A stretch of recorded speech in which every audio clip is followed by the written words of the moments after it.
बिस्मिल्लाहिर्रहमानिर्रहीम। अस्सलाम वालेकुम। मैं हूं आपका मेज़बान आकिल हुसैन। नाज़रीन, आज कौमी सलामती कमेटी का इजलास था। वो इजलास अब से कुछ देर पहले ख़त्म हो चुका है और उस इजलास की अंदरूनी कहानी ज़राए से अब से कुछ देर पहले मौसूल हो चुकी है। नाज़रीन, आज इस इजलास में तफसीलन बात की गई है और आप सब बखूबी आगाह हैं कि कल पार्लियामेंट का इजलास था, कौमी असम्बली का इजलास था और उस इजलास में हमने देखा कि अली वज़ीर ने भी उठकर इस कौमी सलामती के गुज़िश्ता होने वाले इजलास में जो फ़ैसले किए गए थे, बिलखुसूस से पाकिस्तान तहरीक तालिबान के हवाले से जो कार्रवाइयों के हवाले से जो फ़ैसले किए गए थे, ऑपरेशन के हवाले से, उस पर हमने देखा कि अली वज़ीर पार्लियामेंट में खड़े हुए उन्होंने तहफ़्फ़ुज़ात का सिर्फ़ और सिर्फ इजहार नहीं किया, बल्कि इससे साबिका होने वाले जो वज़ीरिस्तान और फिर मुख्तलिफ़ KP के इलाक़ों में जो कार्रवाइयाँ हो चुकी थी तहरीक तालिबान के ख़िलाफ़, उसमें कोई भी कार्रवाई के हवाले से पेशरफ्त होने के बावजूद भी वहाँ अभी भी जो तहरीक तालिबान है उनकी जानिब से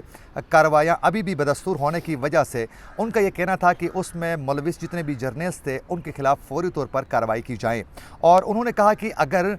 जो 2 रोज़ कबल कौमी सलामती कमेटी के जो इजलास में जो फ़ैसला किया गया है तहरीक तालिबान के ख़िलाफ़ ऑपरेशन के हवाले से, उनका कहना था कि अगर वो किया गया तो हम उस पर रद्द-अमल ज़रूर देंगे और उससे भी ज़्यादा उसने सख्त अल्फाज इस्तेमाल करते हुए कहा कि अगर कोई करना चाहता है तो आके करके दिखा दें, फिर हम भी देखेंगे। नाज़रीन, उसके बाद हमने देखा कि मोहसिन दावड़ ने भी उस पर बात की और जमालुद्दीन जो MNA हैं उनका भी ये कहना था कि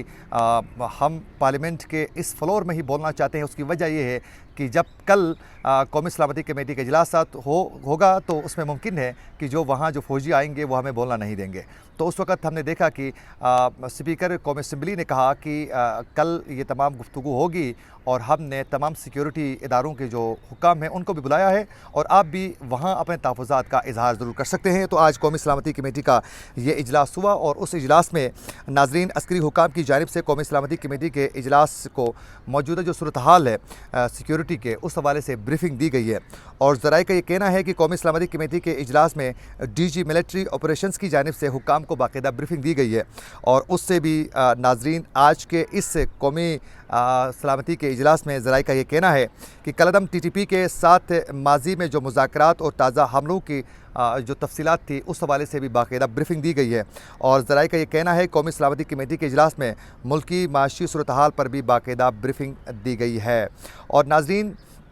आज जब ये कौमी सलामती कमेटी का जब इजलास शुरू हुआ तो उसमें वज़ीर-ए-आज़म के अलावा वफाकी वज़रा थे, अरकान पार्लियामेंट थे, सूबाई वज़रा थे और बाकायदा IGs भी इसमें शामिल थे। और उससे भी बढ़कर नाज़रीन आज इस इजलास में जब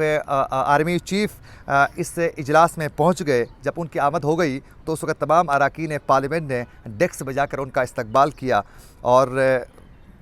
तमाम जितने भी पार्लियामेंटेरियंस थे वो तालियां बजा रहे थे, डेस्क बजा रहे थे जब आर्मी चीफ़ आ रहे थे। ये सितम ज़रीफ़ी है कि इस पार्लियामेंट और इस जमहूरियत की बेबसी की कि एक आर्मी चीफ़ अगर वो आते हैं कौमी सलामती कमेटी में शिरकत के लिए तो उसको बाइस इफ्तिकार समझा जाता है कि उनका आना यह उनके लिए बहुत बड़ी बात होती है और उनके आने पर डेस्क बजाए जाते हैं पार्लियामेंटेरियंस बैठकर। और पिछले 75 सालों से ये पार्लियामेंटेरियन सिर्फ़ और सिर्फ डेस्क ही बजा रहे हैं। फ़ैसले तो आज तक ये करने में नाकाम हो चुके हैं। कभी रावलपिंडी से फ़ैसले हो चुके हैं तो कभी सुप्रीम कोर्ट की जानिब से फ़ैसले हो चुके हैं। ये पार्लियामेंटेरियंस पार्लियामेंट को बचाने और जमहूरियत को मुस्तहकम करने में तो नाकाम हो चुके हैं। सिर्फ़ और सिर्फ डेस्क बजाना इनका काम है। और नाज़रीन, आज तमाम फ़ौज के जो शोधा थे उनको बाकायदा खराज तहसीन पेश किया गया और फिर उसके बाद जब जितने भी वहाँ पार्लियामेंटेरियंस थे उसमें से बिलखुसूस अली वज़ीर मोहसिन दावड़ की जानिब से जो भी तहफ़्फ़ुज़ात थे उनके सामने उन्होंने रखा है और कहा गया है कि ये जो ऑपरेशन है इससे जो मकामी जो लोग हैं उनके लिए बहुत से इश्यूज़ का सामना करना पड़ सकता है, वो मुतासिर हो सकते हैं, लिहाजा ये ऑपरेशन नहीं होना चाहिए। और उसके अलावा नाज़रीन, मोहसिन दावड़ की जानिब से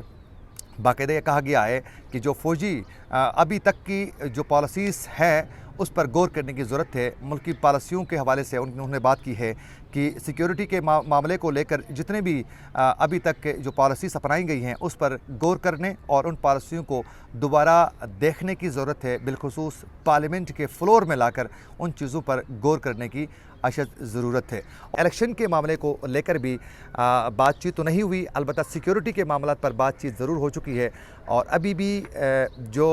वफाकी हुकूमत है बिलखुसूस वो और जो अस्करी हुकाम है वो इलेक्शन को पंजाब के इंतखाबात करवाने के लिए संजीदा नज़र नहीं आते हैं। इसी के साथ अपने मेज़बान आकिल हुसैन को दीजिए इजाज़त। अल्लाह निगहबान।